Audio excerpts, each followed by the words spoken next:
Técnicos.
Evet.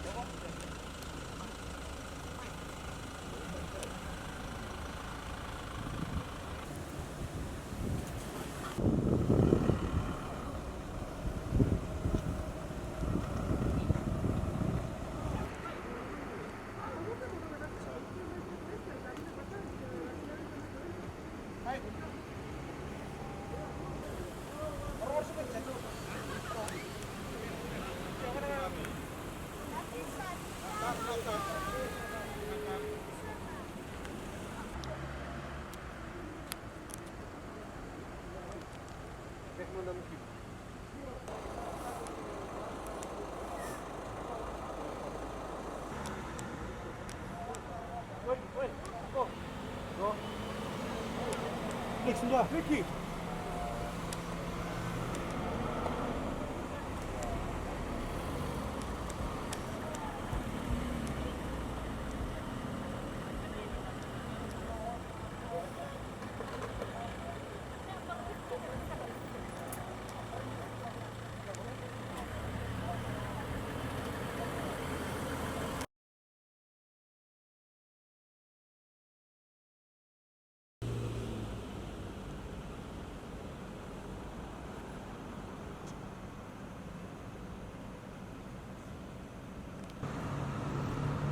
Alto sorry.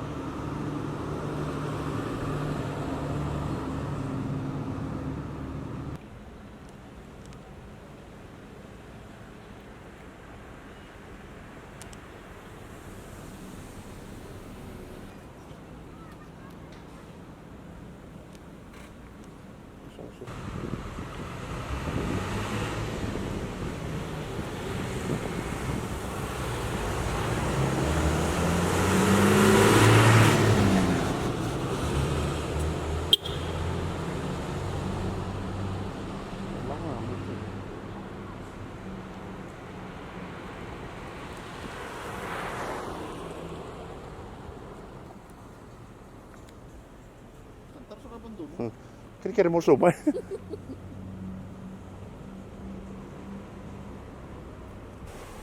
Nah, ops.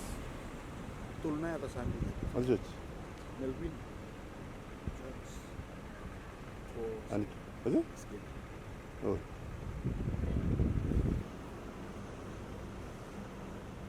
Dan yang orang politik itu rek nggak orang benar. Orang boleh. Cetak kemana? Iya. Ini kau lengan langsung tu di laut. Siapa yang boleh kah? Saya situ naik tu naik, mana tak betulnya. Iya. Non rofador tu.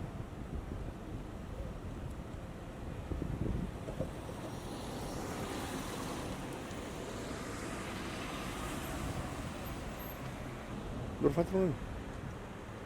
Lo kau turun ke bangkaran yang kona? Ya, tuh kan lisutnya milik. Eh. Udah tuh udah pastiin.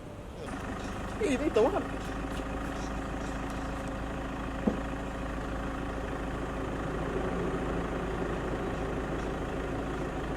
Lagi belum temuan.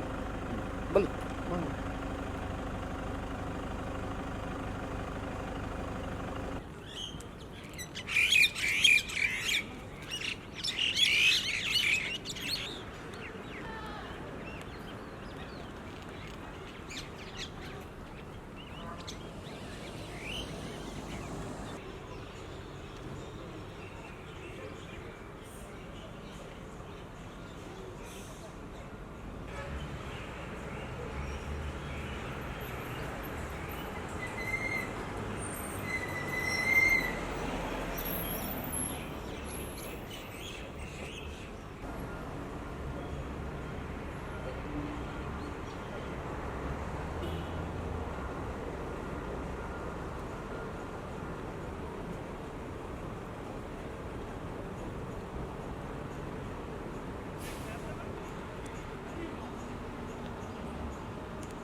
Ya, saya cari coba.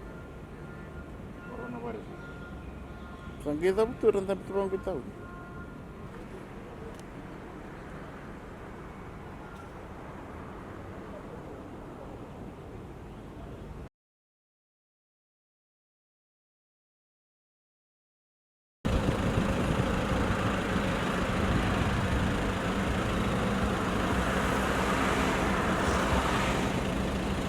Rancho tungai kan tambah ke tuan obis. Ayo.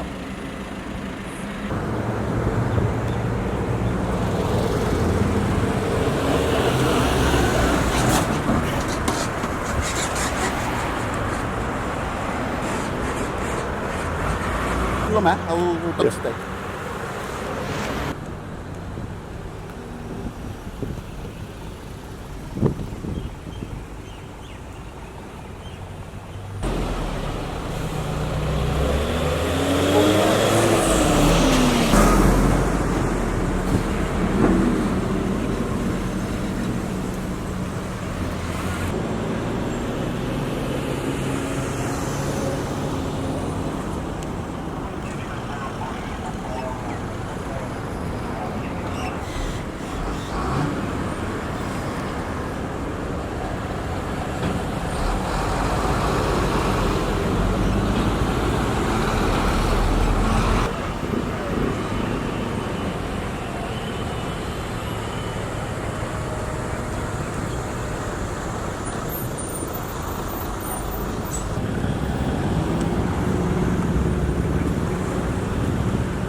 Udah bisa. Ya. Masih.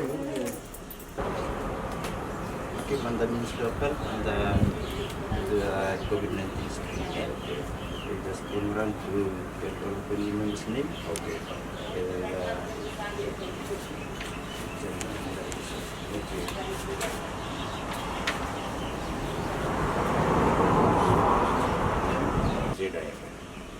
L I Z I 16.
It's okay, my friend.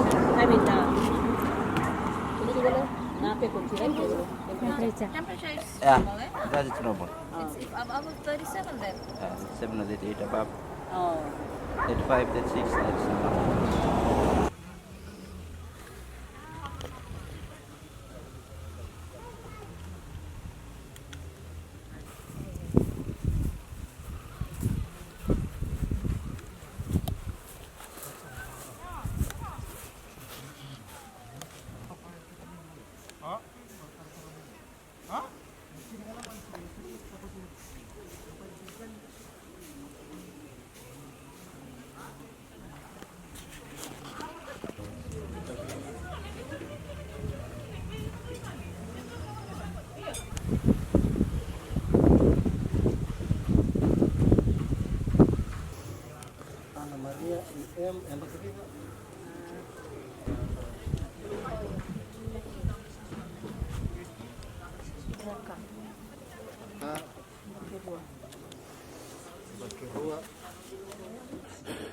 Ang isa mo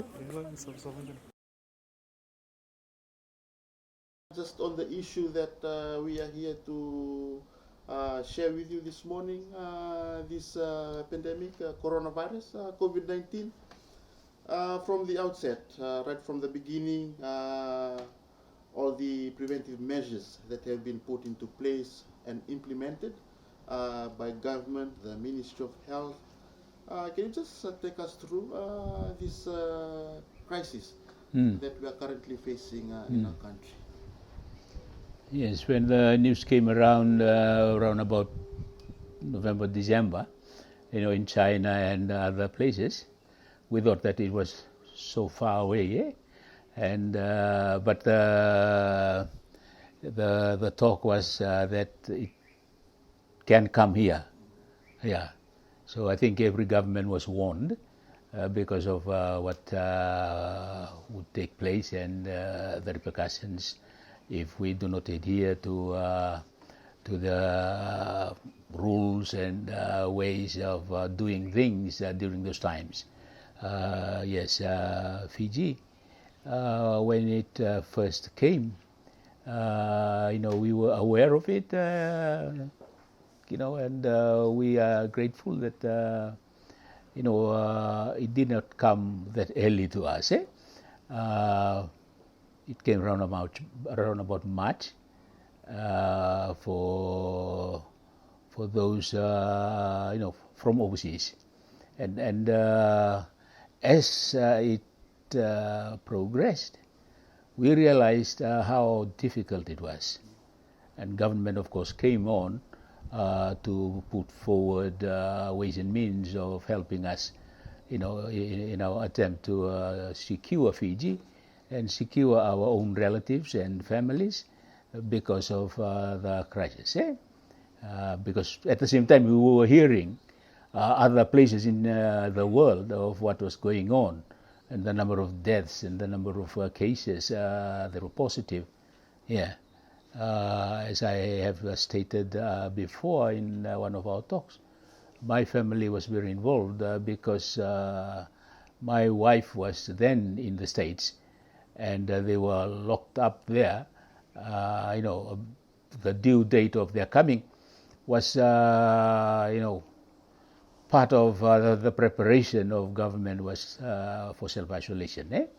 So we were not able to help them when it came. But for Fiji as a whole, I am glad that the government gave restrictions, because without those,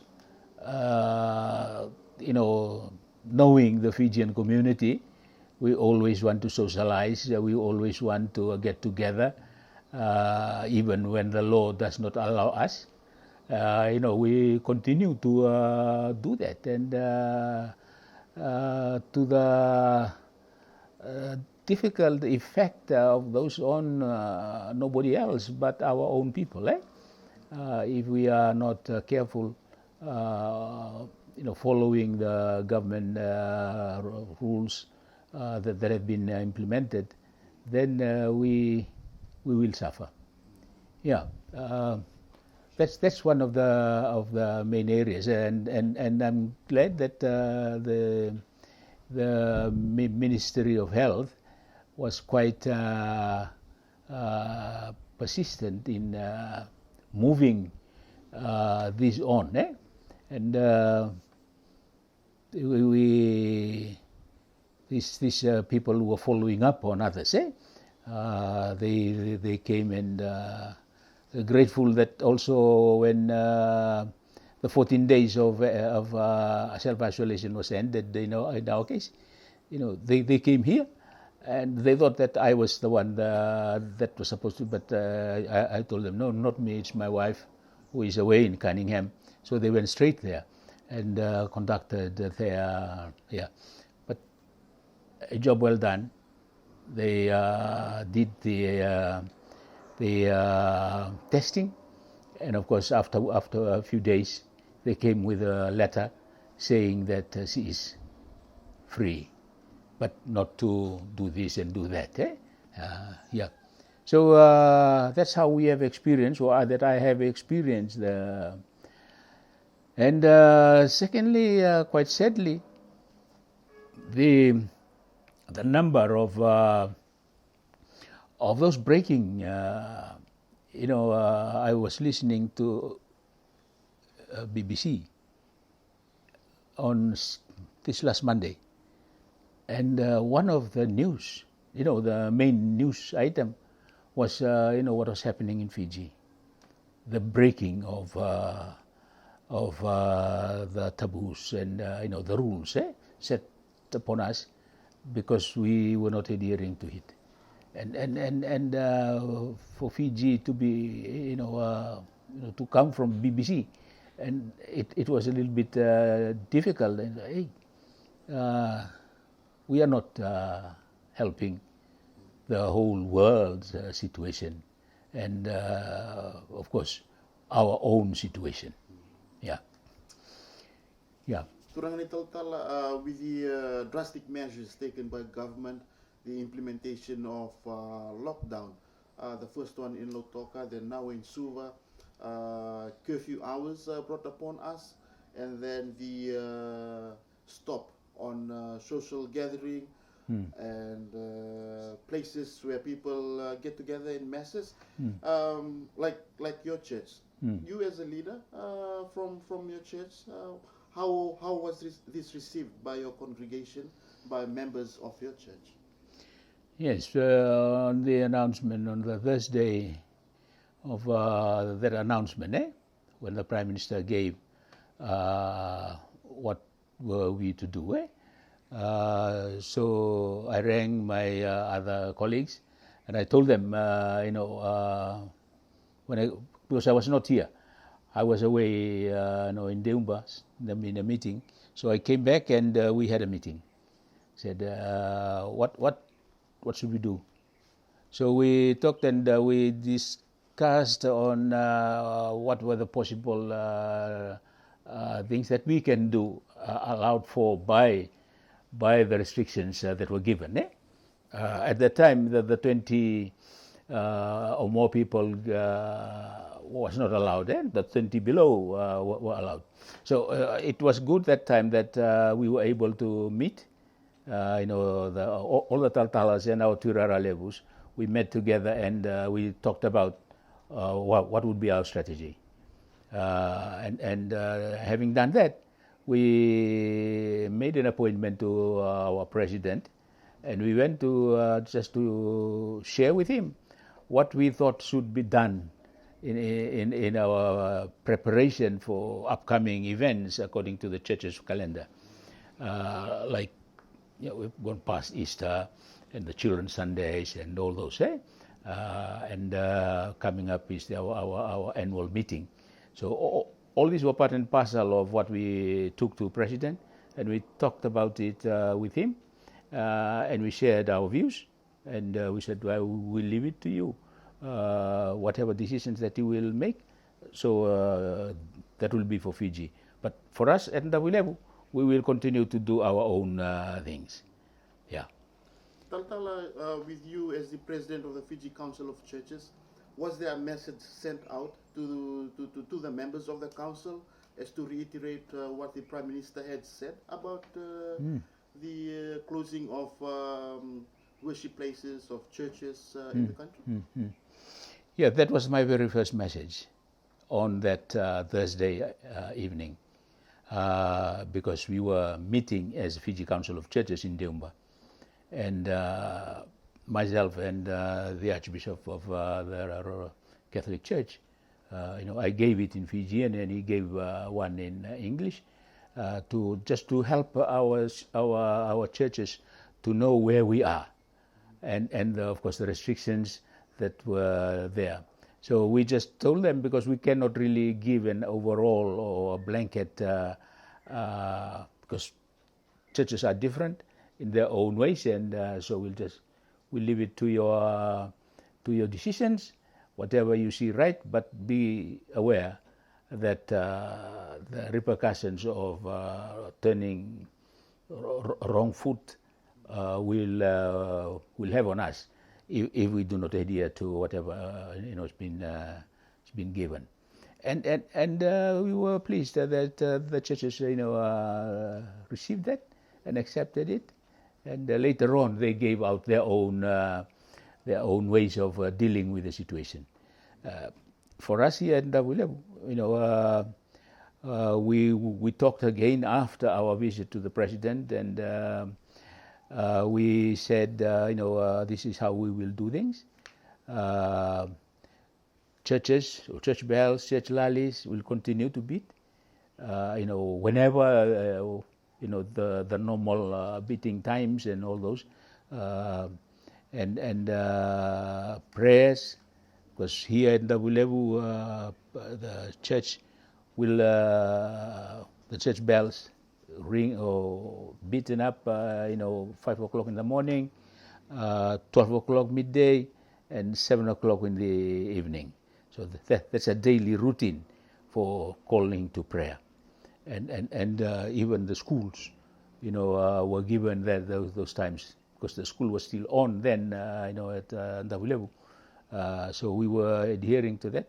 But then when things changes, the school holiday came early, we tried to get in touch with our own by delivering our own ways of worship. Unfortunately, we do not have enough machineries to help us on that. I was just using my telephone, my telephone, and to get in touch with them, preparing Bible studies on, or telling the stories, actually the stories of what those days meant in the Christian calendar. For example, on Sunday, I told the story of the triumphal entry into Jerusalem, the actual story, and what it meant to them then and today. And of course, Monday when the cleansing of the temple came, what it meant then and what it meant for it today. So it was a sort of storytelling, but at the same time inputting some spiritual messages. And then Wednesday, Thursday until Good Friday, and of course the Easter Sunday. Yes, it was a good time as well, because there were comments coming on from others that they like what they heard, and if we can continue after this to touch on other areas, I'm grateful that we have things like telephones, because it has helped so much, even though it has been blamed for the social media things. It's been blamed quite a lot because of the social media, some wrong things that they said. It's difficult to judge at the moment, because there is this freedom of speech as well. And I said, it's not easy, because how do we stop people from expressing their own opinion? Because that's a freedom that is given to everyone. You have the freedom to give your own. But we have always, here in WLF, to try and keep out. Don't use the media, the way of trying to pinpoint others, because it may cause difficulties in our various areas. Taltala, from your point of view, did your congregation, members of your church, at the grassroots level, in our villages, in our settlements, did they really understood the reasoning behind the closure of churches as COVID-19 being the main reason? Or was it just them following the directive from the higher office, Office of the Prime Minister and the Ministry of Health? Yes, those were the two difficult points. One was, some of them may not want somebody to be talking down on them. Our own people, they go against government, they go against anybody on that. But at the same time, when we were emphasizing the problem of the disease itself, or the virus, that one wrong foot by anybody can cause a family, to be in jeopardy, in difficult situations. So we are hopeful that more emphasis should be given to them by media and by whoever else, churches and other forms of communicators, just to emphasize the importance of the rules, the rules of social distancing, the rules of using these various ways of sneezing and all this, because that's how we stop this from moving on, from being spread to other places, and of course the social gatherings, like I saw yesterday's Times or the day before, a group of young people, playing soccer, playing football at the wrong time, and at a place, so they were taken to court for that, just because they do not understand why, the COVID issue itself, the COVID-19 issue is particularly the issue that we're not trying to stop anybody from anything.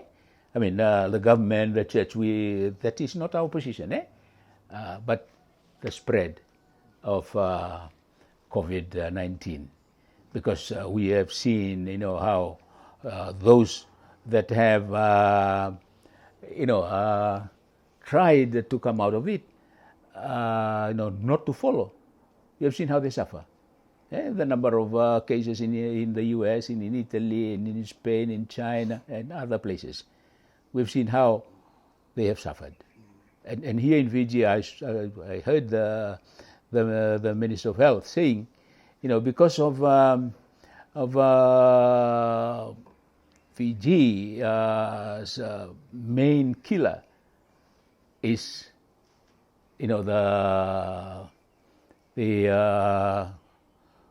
non-communicable diseases now.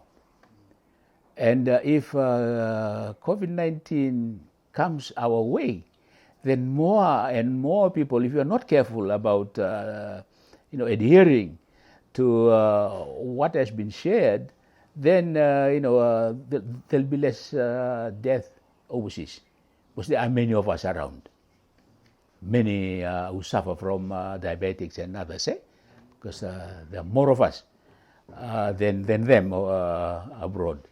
But they are, and of course our population and the way now that the lockdown has really helped from I just hope that we know why these rules were made.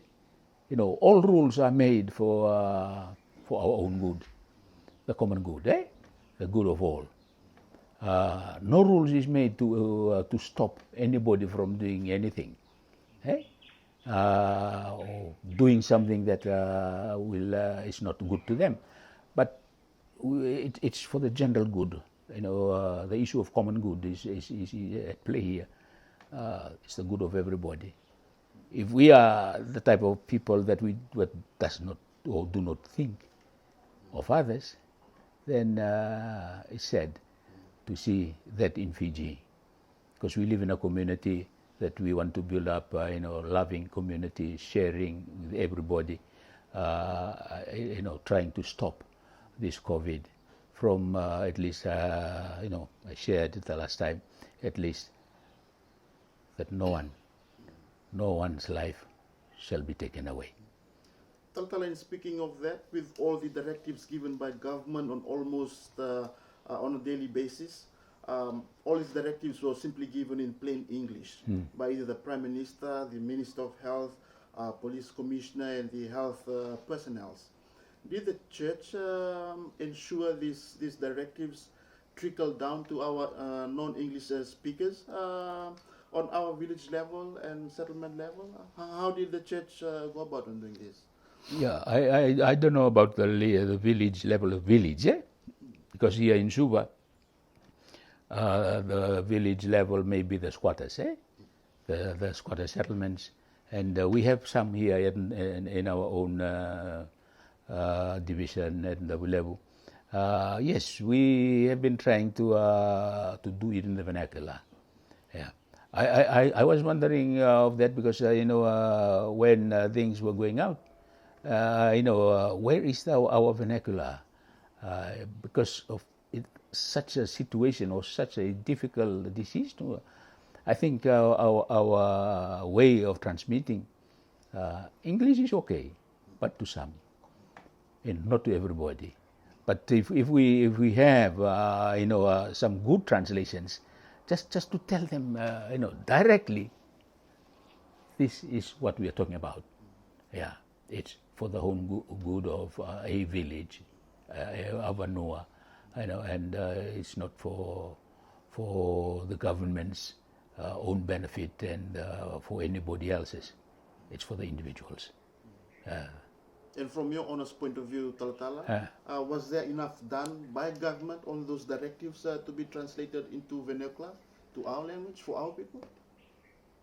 Yeah, well, I don't listen to all the pronouncements given, but the ones that I heard was almost all in English, with little of just answering it in Fijian or I thought that for Fiji is still a multiracial country, and most of our people, of course they know how to share a sentence or two But when it digs down to these medical terms and other terms, legal terms, they may not be able to translate it, and unless there is a translation, better translation. No, it's good for the other countries because they have their own language to cut it down. Korea and China, it's just the one language that goes down because they are all common people. But for us, because we are multiracial, there should have been more emphasis on how we use our own vernaculars, apart from English. Tell the issue of breaching of the Public Order Act, breaching of curfew hours, the breaching of the lockdown areas. This is mostly done by our own Itoke brothers and sisters. Do you think our communal lifestyle, our communal way of living, contributes to these actions? Yeah. As I said before, we are social beings, and that's how we live. To have something like this to come and try and come out or stop those social adherings, is difficult because we do not have any training. It just came and we were told, know this, know that. So we stopped there. Yeah. I think our way of life is a way of life. How we socialize, because that is culturally built, and but it may have been adding on to the contribution of the difficulty that we face of the breaking of the laws. I thought that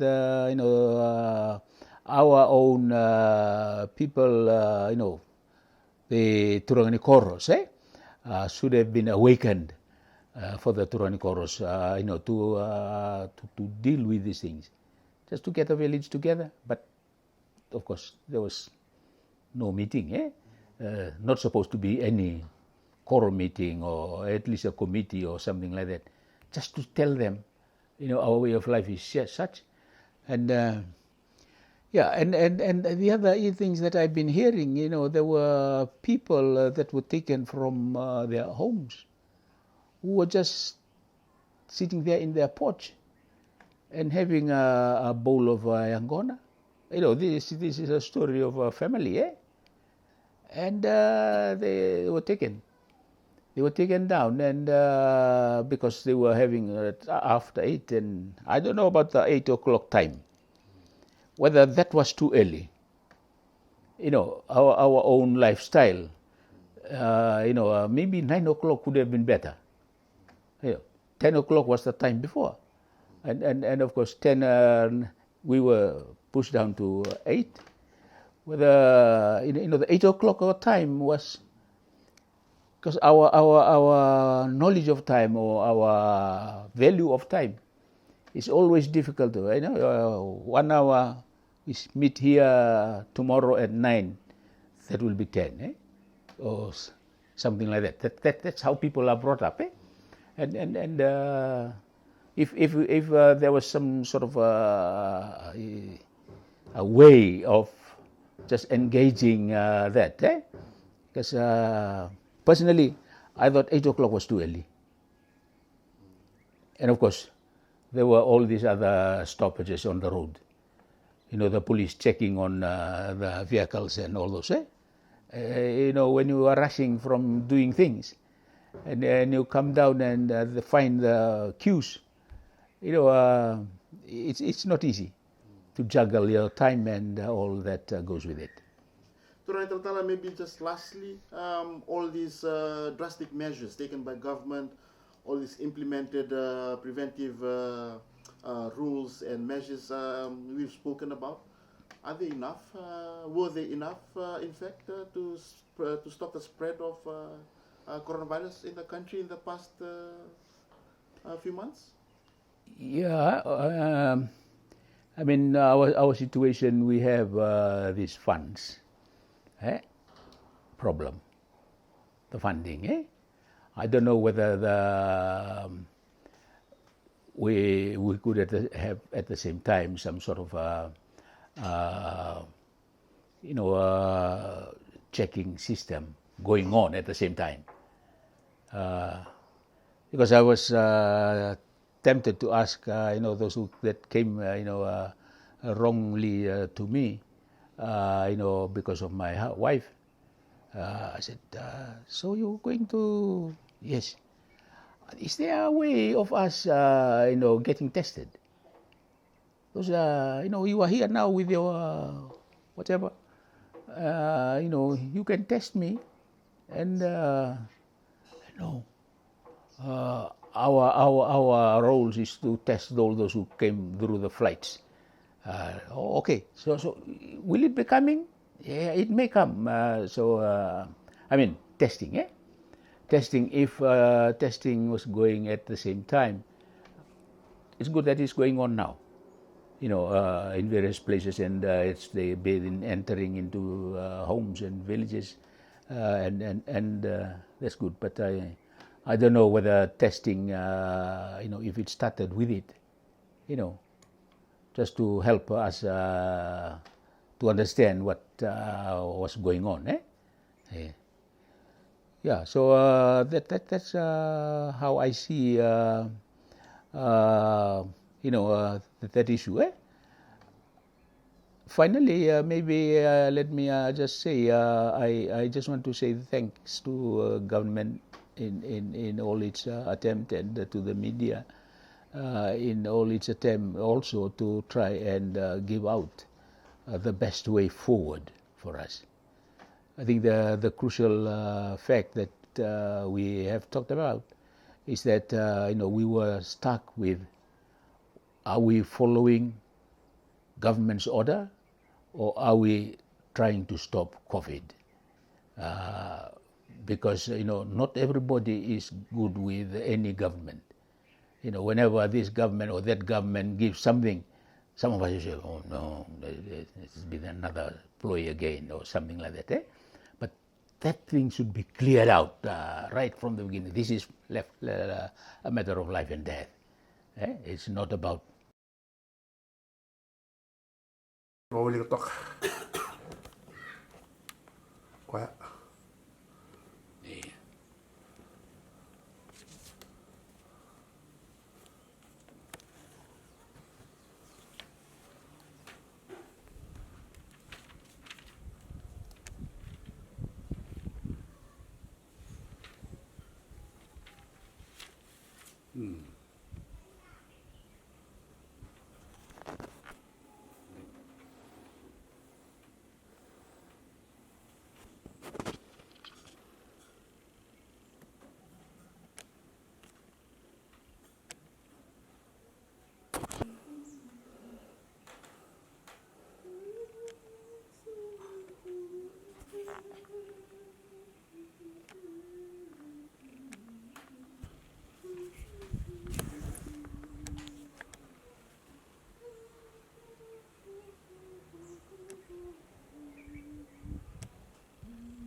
Sige, wala nga may anong nila, di ba lamatay lingoran din? Iyo. Oy. Hanggang yung sa ramai buwan tu tayo. Oy. Iba lini oti tu na self-isolation ya. Ale pula bida tibir ka? Pula tu. Oy. Salah tu na singsu. Nero makumbuy kira we tu ngamai kaya. Oy. O taman na suti tu ni presiden. Oy. O China na suti tu ko na Amerika. Ana leo. Na doon na ako na tangan ni tungo na may Oy. England. England. Oy. Ito tiga. Tumba ya ndona ngona ngale tal tu kina kuila mbaki. Oi, right. E o tia o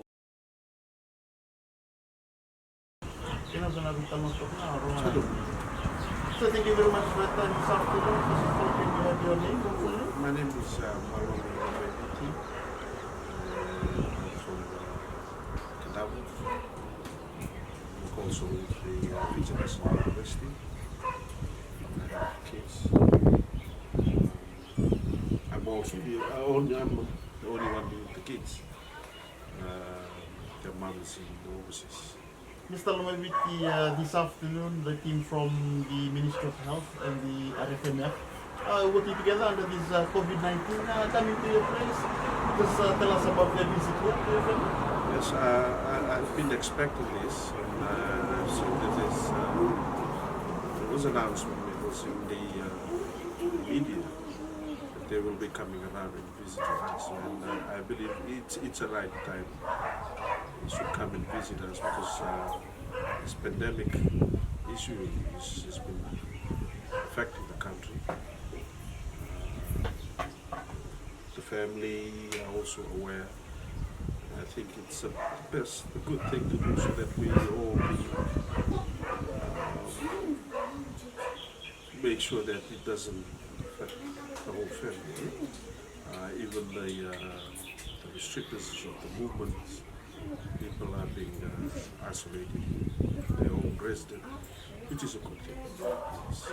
Mr. Lomaibiti, the government of the day, the Ministry of Health, the Prime Minister's office, and the country as a whole has been proactive from the outset, setting up of implementive measures now in place, as you know.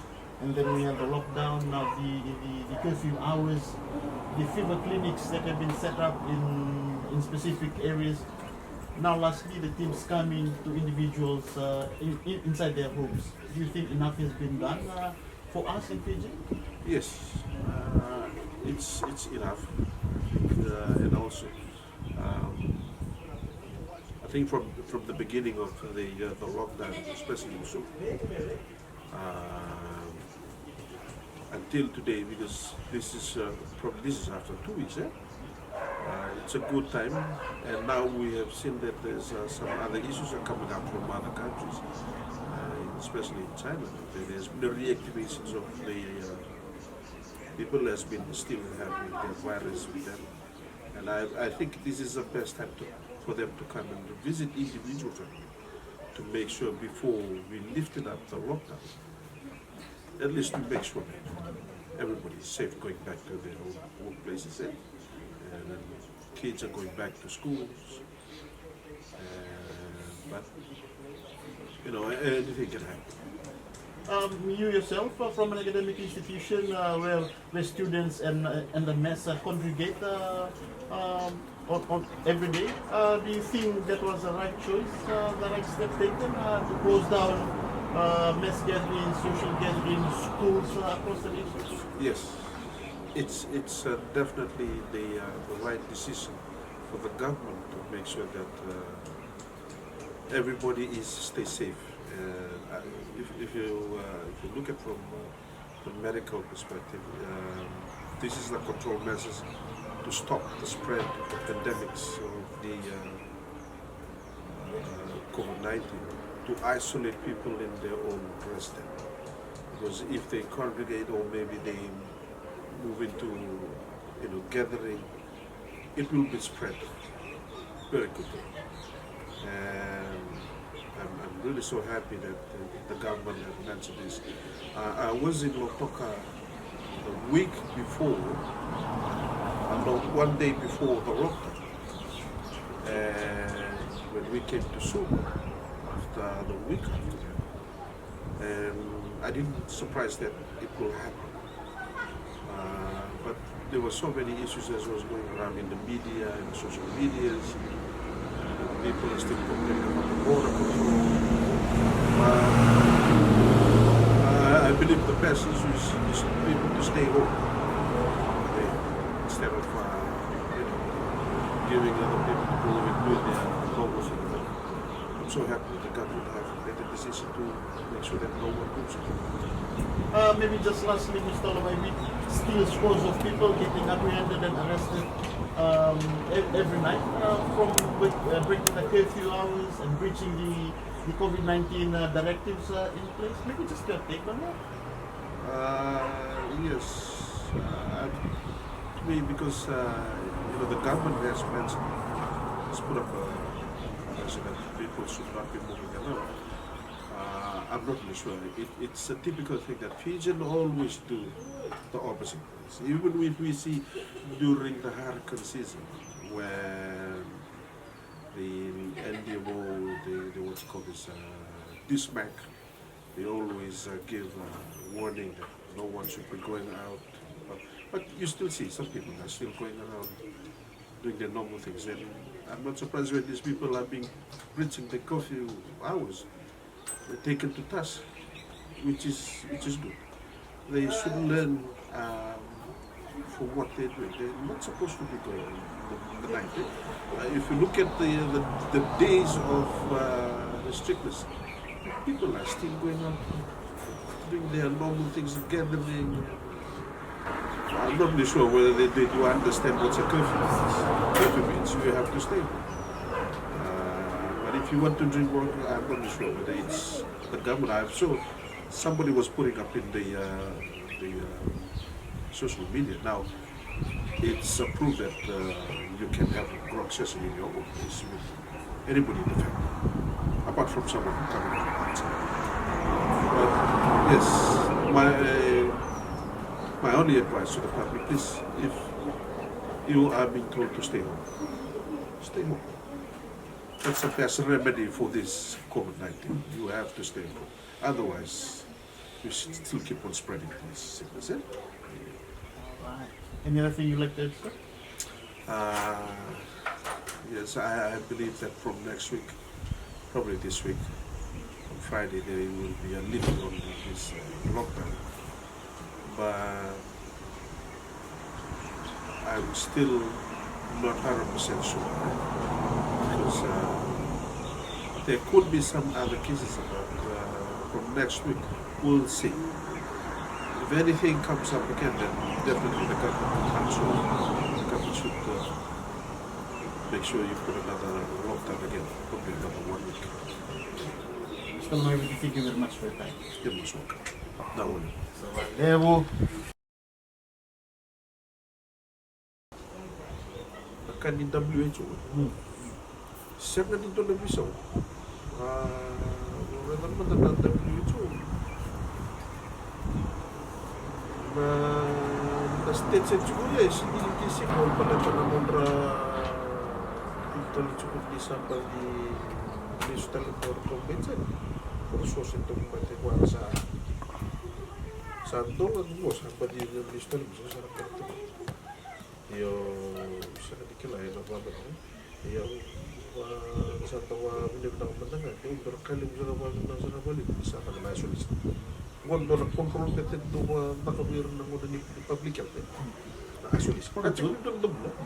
Jadi ke doon pa siya bubaka sa trawa, trawa talaga kini.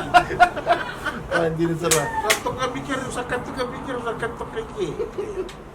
Iso sabi din bago. Kasi doon sana matayo kasi. Kung kituto sa tunga magtabi doon dito na tunga may. Oh. May meron kita lang ya, tumusar na pagkukuan na Ba't naman timulong niya mo, no? sa mga Sa bulbulong ito. Oo, tungo. Kaya sa mga tungo, rekan doon ikaw. Ikaw na naman eh. Ako talaga nag-isip ko mo. Sa atong dyan, namatay mo. Ano pa, siya nga di baka namatin to talamatin mo. Kaya, ako, nangunang nga. So thank you very much for your time and the permission for this interview, letting us to come here to your home and perhaps talk to you with the questions from our colleagues from Tangata Pacifica with TVNZ. Just to begin and kick things off, sir, talk to us about the COVID-19 situation in Fiji and the response as a nation so far. Vinaka, Before I go straight into the COVID-19 situation, we need to look at what the Pacific had gone through in the past, what we have been through, and how we had responded those during those crises. For us in Fiji, we had in straight after 1875, 1876, we had the measles epidemic.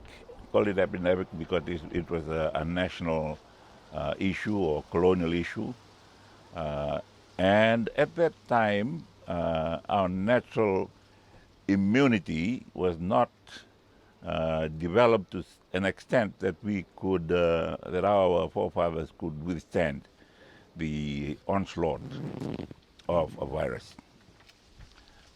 Many of our forefathers died in that epidemic. And recently we had another measles outbreak a few months ago, and our kinsmen in Samoa suffered badly. When these things happen, we tend to look back to see if we had naturally developed our immunities against these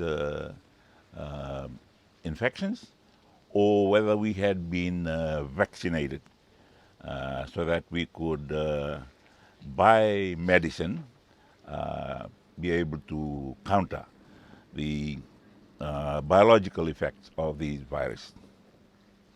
In this one, it has been a global issue, a pandemic because of its global nature, and something that our medical scientists and professionals are still trying to grapple with. In a situation like we are in, we first of all would like to contain the damage while research is going on for a medical counter. And when we look at the medical problem or the health problem, what are the effects of these problems on the socio-political situation in a country? In our case, it is a very telling blow because the pandemic has affected the whole world, and it has affected our supply routes, supply links, and also our source, a natural source of livelihood, our national source, which is tourism. And we rely, export-wise, we rely on agriculture. And because of the restrictions, we've not been able to continue with the agricultural activities.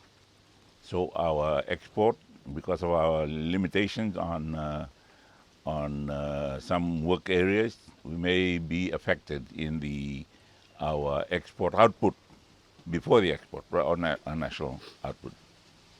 So those are the things that our government leaders are now trying to grapple with. First of all, containing. Secondly, to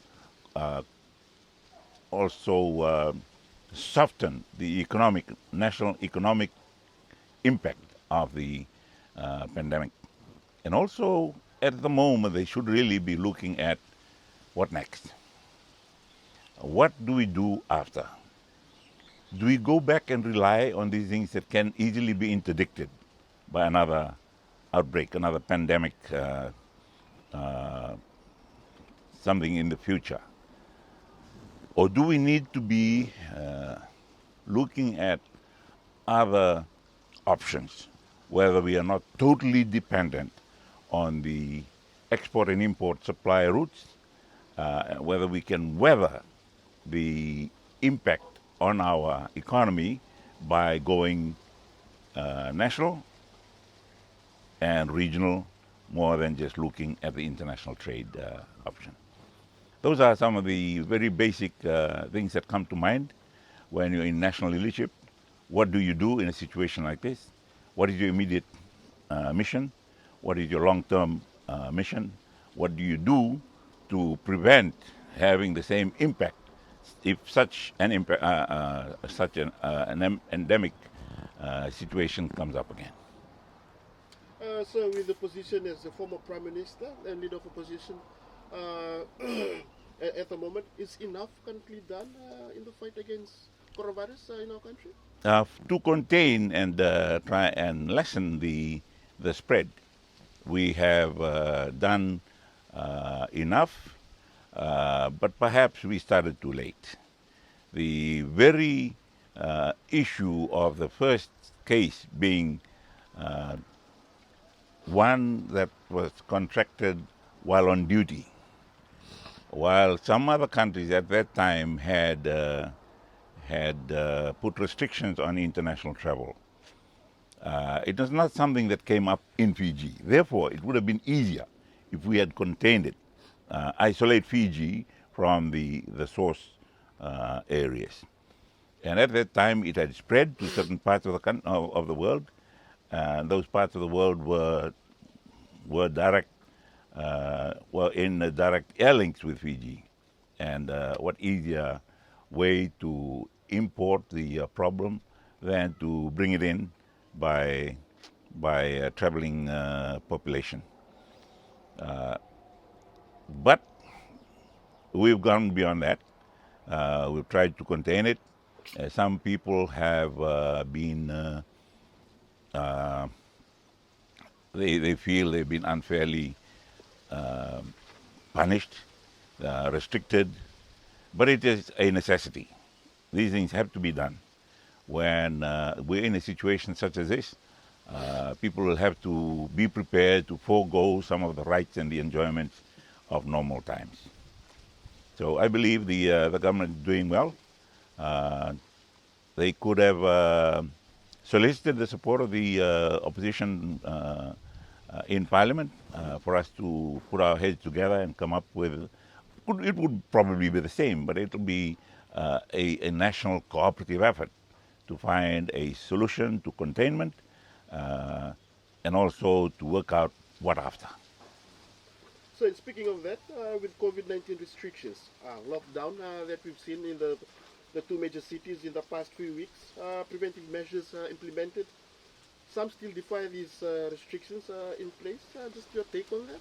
It's very sad for people to defy instructions from government, and it's very sad that it has resulted in a death while someone was was being detained by the law enforcement agencies, and one in the village situation. Now, that is very, very, very sad. A lot of people do not understand that when you have restriction of privileges and freedoms, it is a national necessity. In my case, I have been in court situations where my own personal liberties are limited. So I understand being limited to curfews and reporting to police stations, all those things. So I'm perhaps more fortunate because I've been through personally those personal situations. But when it comes to regional and national restrictions, it is something that we should start getting used to. It is in the interest of all that we observe these restrictive measures put out by government and the authorities for the national and general good. The two lockdown of the cities Suva and Lautoka, sir. Maybe just the impact of those two lockdowns, if you can take us through it.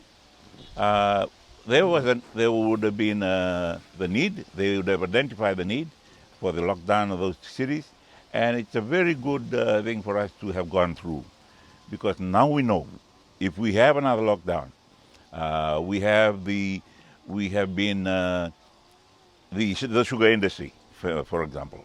Although there's very little activities going on in the sugar industry right now, but before we had a mill closer to Suva, and we had the mills in Lautoka. In the recent lockdown, people were complaining about the lack of the supply of sugar in the supermarkets, whether they are directly obtained from the mills, or they come through the marketing system of the sugar industry. I do not know. But if Lambasa was able to provide the national need from their stock, then it would have been okay. But at the time, with a lockdown is a lockdown, so people could not move in nor out of those lockdown areas.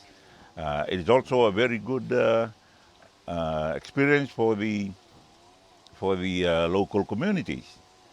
For us here, we have our backyard dalo, and we got our ro and bele readily available, and cassava from the neighboring households that have their own cassava plantation. So we were able to do that for a limited period. Even if we had gone on for a month, people in the Suva area would have been able to, from within Suva, get their basic needs.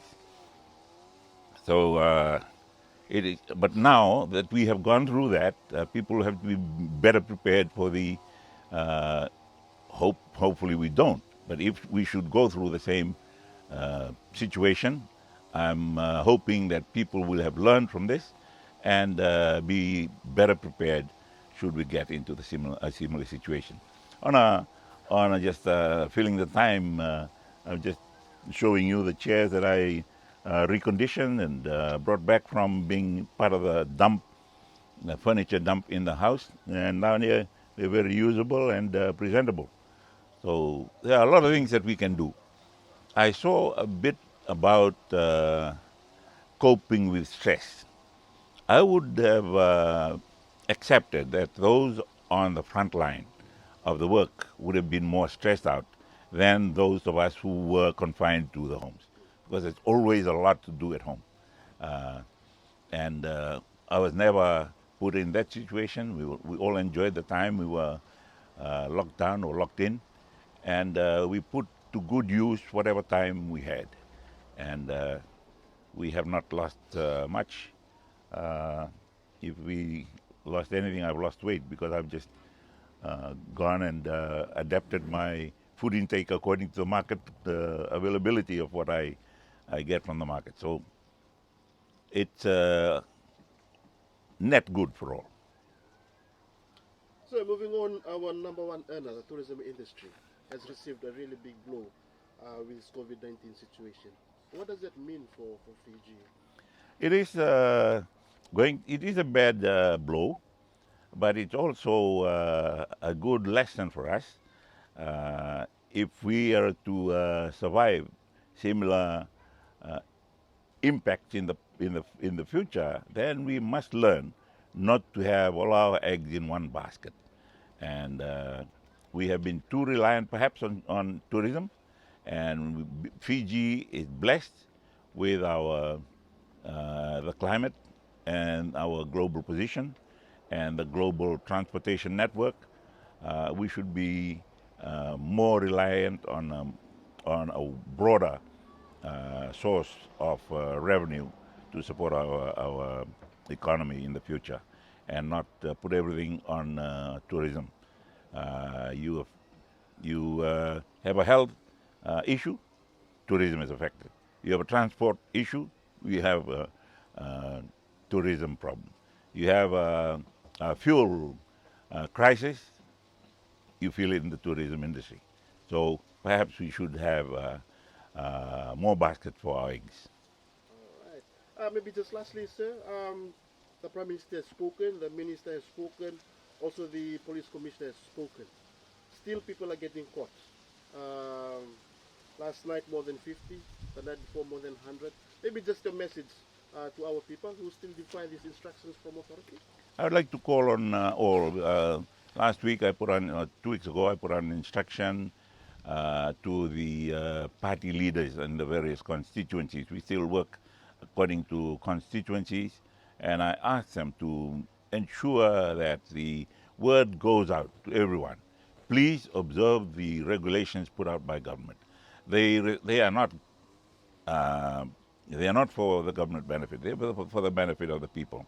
And when we do get into be government, then we expect people to follow the instructions we put out. That's a very basic thing about it. As you, what you do in the opposition, you must be able to accept people doing when you are in government. So we will not accept people who are in opposition to our government doing what they are now doing against the government instructions. I'm not saying that SODELPA supporters are the ones who are breaking the law, but I'm trying to encourage all our SODELPA supporters follow the rules, follow the law. It's in the interest of all. Mr. Steven Rambuka, thank you very much for your time, sir. Naka.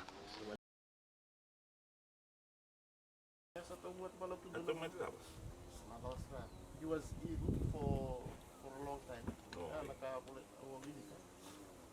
He served under your government. To wait for the result of the elections. So he was not appointed by my government. He was offered, but appointed by Chaudhry government. Not only for himself, but for Fiji to be able to develop some young into the experiences in those other areas apart from their profession as a lawyer, his status as chief, perhaps some training in diplomacy would widen his leadership experience to, but he didn't take it up. He was involved in the task force that was set up to work out the complaints from the landowners in Manasau. He was not, when it came to negotiation, he asked me to do it. So I sat with the landowners, Native Land Trust Board, Fiji Electricity Authority, and the government. It was a quadrangular. At the time you share out this current generation, take 12.8 million, share it out. Leave 40 million. When we corporatized FEA, now it's EFL, put 20 million in, buy $20 million worth of share. And when they have the distribution privatized or corporatized, put 20 million into the distribution. They didn't do it. They took it back to court. And it's really far for their case. He's got his money. The landowners still haven't got their money. Same situation. Will you go na pada burimbek na irewa? Oi, Alam ni Corno. sinro nila ko ka? Iyo, kung ano ni se Honta kitungo na. Isa tara na somati. Play safe, eh? Not only play safe with the law, but play safe in health-wise. Orta korto lot batan may ora sa ito na itamba, ora sa Sony, ora sa Sinao, Gremlium, o Mau saroti. Ano na kita vital no itu ongai punadero na kumdau semberni 30 kan numero successes. Ngo na 87 sir. Up to 87. After that. Itu na nivero na kabola to kana the Indian author about the banyan tree. Nothing grows under the banyan tree. People, you must try. And naturang eliu, they grew their own children up, but not under the banyan tree. Eliu ko release to me mbao. Rumi ka kung drove, rumi rewa kueni mbao, marli release to me mbao. Marli uli da na tuna vono na papavi na vakangkalu na kakil. Lalu ni turang. Lalu turang, but it's in run ka to me no rai. Na tingka wanga keme ananga. Dinasara. Ini rolo ko ya siya. Patang ko. Ay, ratu ka. Lagi. Simberle yota. Tauri yota rama delu. Leson sartong ngani ko ya na abi wasewa. Na Roman centurion.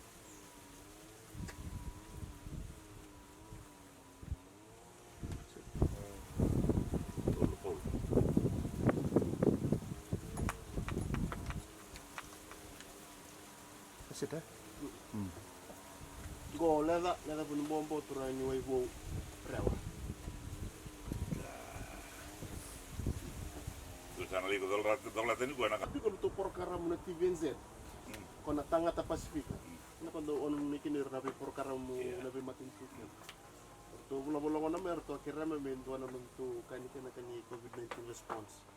So, kalau mendua tarang amena angle ni na indigenous response, it would be a very good thing for Berto. Tu Berto reva mai na indigenous response to crises like this. Berarti ni kan satu makau kita berita tu kana nangona lalu kita na kau kuni bangya gitu. Lalu tu manis kan?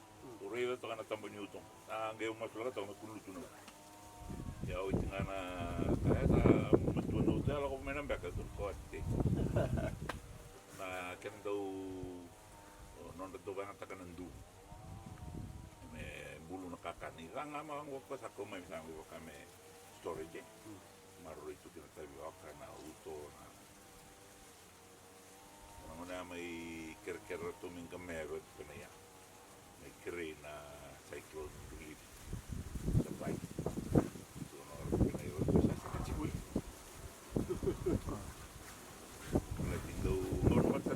Na rangi kau ba bo kena sama tu na biko tibul akili tina were ako tina siu ona hanga itu lampu mai kena no ay matu tu no ubi ubi ni bulo umbalau matu ten tibul ni bikau na bibili sini tu na kaya afekta bulo bina may bangkarita na bueno ay bangkarita na tin sama pasama tiro tu Endo ore de mai sawa arto bulu na ut. Itu na mga sarangado doon balik ko may kinanama main rabo. Mela kalau malam. Kita mana sahur lagi kami. Oh iya apa kan? Tu na orto me kuan tin kum ka tangga itu kan. Ko me naka bulo na ko naka.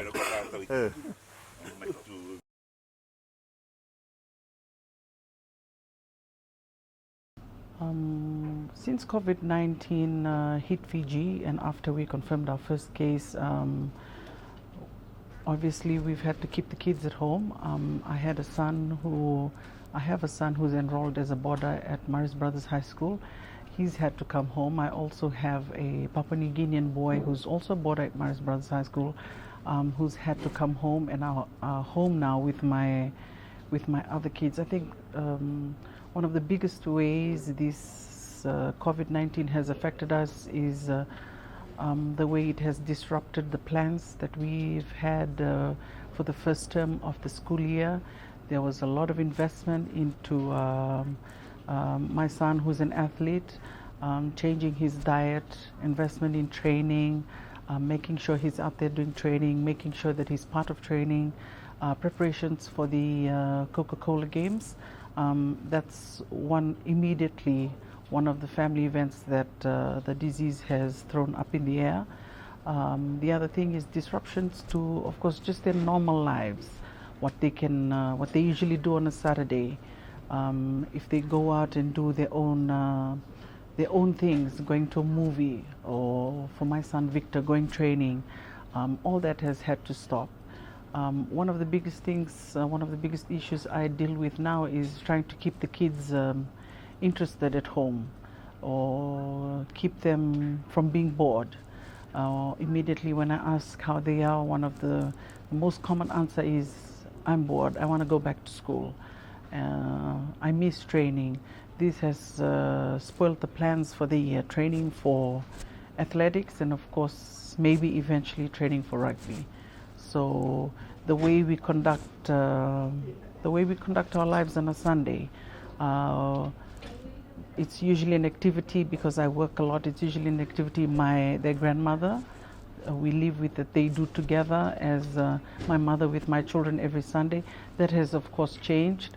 I think one of the biggest challenges is just making sure that the kids and all of us come out all right after weeks and months of just staying at home and looking at the same environment, which I think can get to children, especially teenagers. Well, it comes back to the very first question. You know, our Fijian lifestyle is more about social. So most of these arrests and most of these cases are basically on social gatherings, which has been highlighted by the government not to. We don't have to exercise this regularly because of this COVID-19 thing.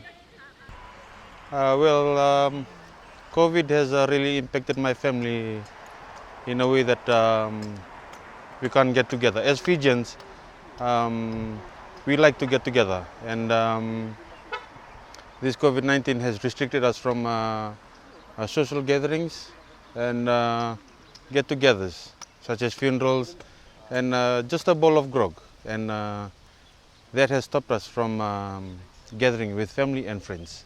COVID-19 has really affected me and my family. Actually, I've been kept away from work for the past almost a month. My child hasn't been going to school. He's only in year 3. We were not able to visit our family. Our friends were not able to come home. Even to go out shopping and do other activities, we were not allowed to do that. So it has really affected me and my family and everybody around us. So it's been 3 weeks and now it's going on to the 4th week, even though we've been out of the lockdown, but still it's still affecting us at the moment. One way that COVID-19 has affected me and my family is in terms of just being able to go out of our house, being able to go and visit family, go to places that we want to go, especially going out and having a good family time out in the park, or going to the movies, or taking our son to even to school. We can't even send him to school at the moment, and so that has really impacted our family a lot. And other things such as for us here as a community, in terms of social gathering, getting together as families or as a community, especially for funerals. People that have one thing that have is people that have passed on, that we aren't able to give them a proper farewell that we would like to send them, have a good funeral for them. And we've had a few personal experience. We've had a few of our family members that have passed on that we could not have a proper gathering, a funeral gathering, to give them a proper farewell. And so that is one of the many ways, a few of the many ways that we have been affected by this COVID-19, and it has had a very big impact on our community and our family. The effect of COVID-19 to me is it affect the school, and since the school on lockdown, and Suva, because of Suva is lockdown, and so the school also lockdown, so we have to stay at home. Since as a student we need to discuss, to do assignments and school stuffs.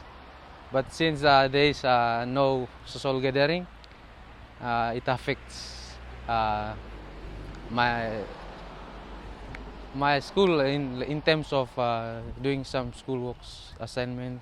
One of the many ways COVID-19 has affected us is through the restrictions that have been imposed for our health and safety right across the country. Basically the movement, restriction on movement, restriction on social gathering. People cannot meet as families, extended families. The lunch and cover sessions we have on Sundays, that has stopped, and we cannot do that because of COVID-19. Not to mention the job losses. So many people, actually in thousands, who have lost their jobs in our tourism industry. Now, these workers from our hotel sectors and our restaurants, they have lost their jobs because the country has shut its borders, no flights going in and out, and basically tourists from our traditional markets, Australia and New Zealand, have stopped coming because Fiji has shut its borders and ceased its national carrier, the airline, from providing services to these countries. And our schools have been had been abruptly stopped. Schools were placed on lockdowns right across the country just after our first case was confirmed. And just the other day we've heard that the school holidays has been forced to another date, and meaning that the students will now have to remain home for a further 4 weeks, and they will resume school on the 15th of June. This has really impacted our school system, meaning teachers and school students will have to catch up on a lot of work when they get back to school. And also for people who are working from home, meaning when they get back to work in their workplaces, offices, there's so much they have to catch up on and do when they actually go back to work. I think those are some of the few examples of impacts of COVID-19 here in the country. And I think this pandemic can be measured in so many ways here in Fiji through the movement restrictions, the restrictions on curfews, the lockdown, everything that have been implemented because of COVID-19 can be measured through these things that I have just mentioned. I'm Vili from Nandi. The COVID-19 restriction measures has really impacted my family in the sense I work here in Suva, but I live in Nandi. When there was a lockdown here in Suva, I couldn't come to work, so I missed work for the last 2 weeks. Well, ever since the COVID-19 broke out, my children haven't been to school. Even at home, we have to be careful with our, with how we relate to each other physically. To sort of maintain some kind of physical distancing, especially if someone is not feeling too well. My wife works for the airline, so if she does go to work, we don't get to see her for 14 days. And the separation can be play a big factor in the lives of our children especially. Bula Vinaka, my name is Gabriella Ho. And if you're like me and you've experienced the recent loss in your family and you can't make it to your family member's funeral, that's one of the things that we're missing out on during this pandemic. The other thing that I miss a whole lot is the big family lunches on Sunday or the big family breakfasts.